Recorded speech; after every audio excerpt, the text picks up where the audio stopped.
राधे राधे दोस्तों। आज हम आपके लिए लेकर आए हैं एक नई कहानी जिसका नाम है पापी कौन।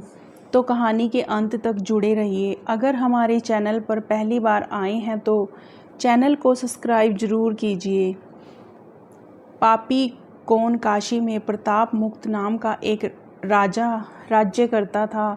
उसके बृजमुक्त नाम का एक बेटा था। एक दिन राजकुमार दीवान के लड़के को साथ लेकर शिकार खेलने जंगल गया। घूमते घूमते उन्हें तालाब मिला। उसने पानी में कमल खिले देखे और हंस किलोल कर रहे थे। किनारों पर घने पेड़ थे जिन पर पक्षी चहचहा रहे थे। दोनों मित्र वहां रुक गए और तालाब के पानी में हाथ मुंह धोकर ऊपर महादेव के मंदिर पर गए। घोड़ों ने उन्होंने मंदिर के बाहर बांध दिए। वह मंदिर में दर्शन करके बाहर आए तो देखते हैं कि तालाब के किनारे राजकुमारी अपनी सहेलियों के साथ स्नान करने आई है। दीवान का लड़का तो वहीं एक पेड़ के नीचे बैठा रहा, पर राजकुमार से न रहा गया। वह आगे बढ़ गया। राजकुमारी ने उसकी ओर देखा तो वह उस पर मोहित हो गया। राजकुमारी भी उसकी तरफ देखती रही। फिर उसने किया, जोड़ों में से कमल का फूल निकाला, कान से लगाया, डांस से कुतरा, पैरों के नीचे दबाया और फिर छाती से लगा अपनी सखियों के साथ चली गई। उसके जाने पर राजकुमार निराश हो गया। अपने मित्र के पास आया और सब हाल सुनाकर बोला, मैं इस राजकुमारी के बिना नहीं रह सकता, पर मुझे न तो उसका नाम मालूम है न ठिकाना। वह कैसे मिलेगी? दीवान के लड़के ने कहा, राजकुमार आप घबराइए नहीं, वह सब कुछ बता गई। राजकुमार ने पूछा, कैसे? वह बोला, उसने कमल का फूल सिर से उतार कर कानों से लगाया तो उसने बताया कि मैं कर्नाटक की रहने वाली हूँ। दांत से कुतरा तो उसका मतलब था मैं दंतवॉट राजा की बेटी हूँ। पाँव से दबाने का अर्थ था कि मेरा नाम पद्मावती है। छाती से लगाकर उसने बताया कि तुम मेरे दिल में बस गए हो। इतना सुनना था कि राजकुमार खुशी से फूल उठा और बोला, अब मुझे कर्नाटक देश में ले चलो। दोनों मित्र वहां से चल दिए। घूमते फिरते सैर करते दोनों कई दिन बाद वहां पहुंचे। राजा के महल के पास गए तो एक बुढ़िया अपने द्वार पर बैठी चरखा काट रही थी। उसके पास जाकर दोनों घोड़ों से उतरे और बोले, माई हम सौदागर हैं, हमारा सामान पीछे आ रहा है, हमें रहने की थोड़ी जगह दे दो। उनकी शक्ल सूरत देखकर और बात सुनकर बुढ़िया के मन में ममता उमड़ आई। बोली, बेटा तुम्हारा घर है, जब तक जी में आए रहो। दोनों वहीं ठहर गए। दीवान के बेटे ने उससे पूछा, माई तुम क्या करती हो? तुम्हारे घर में कौन है? तुम्हारी गुर्जर कैसे होती है? बुढ़िया ने जवाब दिया, बेटा मेरा एक बेटा है जो राजा की चाकरी में है। मैं राजा की बेटी पद्मावती की धाया हूँ। बूढ़ी हो जाने से अब घर में रहती हूँ। राजा खाने पीने को दे देता है। दिन में एक बार राजकुमारी को देखने महल में जाती हूँ। राजकुमार ने बुढ़िया को कुछ धन दिया और कहा, माई कल तुम वहाँ जाओ तो राजकुमारी से कह देना कि सेठ सुदी पंचमी को तुम्हें तालाब पर जो राजकुमार मिला था वह आ गया है। अगले दिन वह बुढ़िया राजकुमार राजमहल में गई तो उसने राजकुमार का संदेशा उसे दे दिया।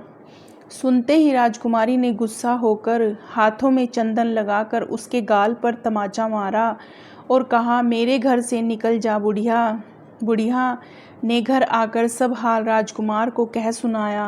राजकुमार हक्का बक्का रह गया। तब उसके मित्र ने कहा, राजकुमार आप घबराएं नहीं, उसकी बातों को समझें। उसने 10 उंगलियां सफ़ेद चंदन में मारी हैं। इससे उसका मतलब यह है कि अभी 10 रोज़ चांदनी के हैं। उनके बीतने पर मैं अंधेरी रात में मिलूंगी। 10 दिन के बाद बुढ़िया ने फिर राजकुमारी को खबर दी तो इस बार उसने केसर के रंग से 3 उंगलियां डुबोकर उसके मुंह पर मारी और कहा, भाग यहाँ से। बुढ़िया ने आकर सारी बात सुना दी। राजकुमार शोक से व्याकुल हो गया।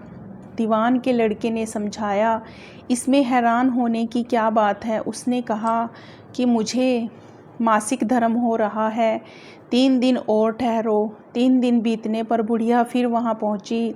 इस बार राजकुमारी ने उसे फटकार कर पश्चिम की खिड़की से बाहर निकाल दिया। उसने आकर राजकुमार को बता दिया। सुनकर दीवान का लड़का बोला, मित्र, उसने आज रात को तुम्हें उस खिड़की राह बुलाया है। मारे खुशी के राजकुमार उमड़ उछल पड़ा। समय आने पर उसने बुढ़िया के पोशाक पहनी, इत्र लगाया, हथियार बांधे।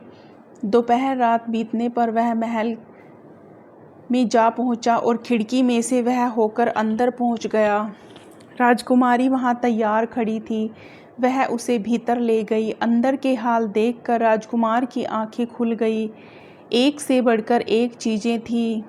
रात भर राजकुमार राजकुमारी के साथ रहा। जैसे ही दिन निकलने को आया कि राजकुमारी ने राजकुमार को छिपा दिया और रात होने पर फिर बाहर निकाल दिया। इस तरह कई दिन बीत गए। अचानक एक दिन राजकुमार को अपने मित्र की याद आई। उसे चिंता हुई कि पता नहीं उसका क्या हुआ होगा। आज देखकर राजकुमारी ने कारण पूछा तो उसने बता दिया। बोला, वह मेरा बड़ा प्यारा दोस्त है, बड़ा चतुर है। उसकी होशियारी ही से तो तुम मुझसे मिल पाई हो। राजकुमारी ने कहा, मैं उसके लिए बढ़िया बड़ भोजन बनवाती हूँ, तुम उसे खिलाकर तसल्ली देकर लौट आना। साथ में लेकर राजकुमार अपने मित्र के पास पहुँचा। वह महीने भर से मिले नहीं थे। राजकुमार ने मिलने पर सारा हाल सुनाकर कहा कि राजकुमारी को मैंने तुम्हारी चुराई की सारी बातें बता दी हैं, तभी तो उसने यह भोजन बनाकर भेजा है। दीवान का लड़का सोच में पड़ गया। उसने कहा, यह तुमने अच्छा नहीं किया। राजकुमारी समझ गई कि जब तक मैं हूँ वह तुम्हें अपने बस में नहीं कर सकती, इसलिए उसने इसे खाने में जहर मिलाकर भेजा है। यह कहकर दीवान के लड़के ने थाली में से एक लड्डू उठाकर कुत्ते के आगे डाल दिया। खाते ही कुत्ता मर गया। राजकुमार को बड़ा बुरा लगा। उसने कहा, ऐसी स्त्री से भगवान बचाए, मैं अब उसके पास नहीं जाऊंगा। दीवान का बेटा बोला, नहीं, अब ऐसा उपाय करना चाहिए जिससे हमें उस घर में ले चले। आज रात को तुम वहां जाओ। जब राजकुमारी सो जाए तो उसकी बाई जांघ पर त्रिशूल का निशान बनाकर उसके कहने लेकर चले आना। राजकुमार ने ऐसा ही किया। उसके आने पर दीवान का बेटा उसे साथ ले योगी का भेष बनाकर मरघट में जा बैठा और राजकुमार से कहा कि तुम यह गहने लेकर बाजार में बेच आओ। कोई पकड़े तो कह देना कि मेरे गुरु के पास चलो, उससे यह ले आना। राजकुमार कहने लगा। शहर गया और महल के पास गया। सुनार को उन्हें दिखाया। देखते ही सुनार ने उन्हें पहचान लिया और कोतवाल के पास ले गया। कोतवाल ने पूछा तो उसने कहा कि मेरे गुरु ने मुझे दिए हैं। गुरु को भी पकड़वा लिया गया। सब राजा के सामने पहुँचे। राजा ने पूछा, योगी महाराज, यह गहने आपको कहाँ से मिले? योगी बने दीवान के बेटे ने कहा, महाराज, मैं मसान में काली चौदस को डाकिनी मंत्र सिद्ध कर रहा था कि डाकिनी आई। मैंने उसके गहने उतार लिए और उसकी बाईं जांघ पर त्रिशूल का निशान बना दिया। इतना सुनकर राजा महल में गया और उसने रानी से कहा, पद्मावती की बाईं जांघ पर देखो कि त्रिशूल का निशान तो नहीं है। रानी गई। रानी बोली, देखा तो था। राजा को बड़ा दुख हुआ। बाहर आकर वह योगी को एक ओर ले जाकर बोला, महाराज, धर्मशास्त्र में खोटी स्त्रियों के लिए क्या दंड है? योगी ने जवाब दिया, राजन, ब्राह्मण गो स्त्री लड़का और अपने आश्रय में रहने वाले से कोई खोटा काम हो जाए तो उसे देश निकाला दे देना चाहिए। यह सुनकर राजा ने पद्मावती को डोली में बिठाकर जंगल में छुड़वा दिया। राजकुमार और दीवान का बेटा तो ताक में बैठे ही थे। राजकुमारी को अकेला पाकर साथ ले अपने नगर में लौट आए और आनंद से रहने लगे। इतनी बात सुनाकर बेताल बोला, राजन, यह बताओ कि पाप किसको लगा है। राजा ने कहा, पाप तो राजा को लगा है। दीवान के बेटे ने अपने स्वामी का काम किया, कोतवाल ने राजा को कहना माना और राजकुमार ने अपने मनोरथ सिद्ध किया। राजा ने पाप किया तो बिना चारे उसे देश निकाला दे दिया।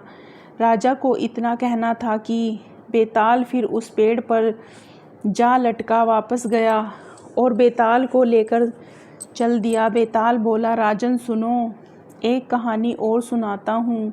तो दोस्तों, आपको यह कहानी कैसे लगी कमेंट बॉक्स में बताएं कि इनमें से पापी कौन था।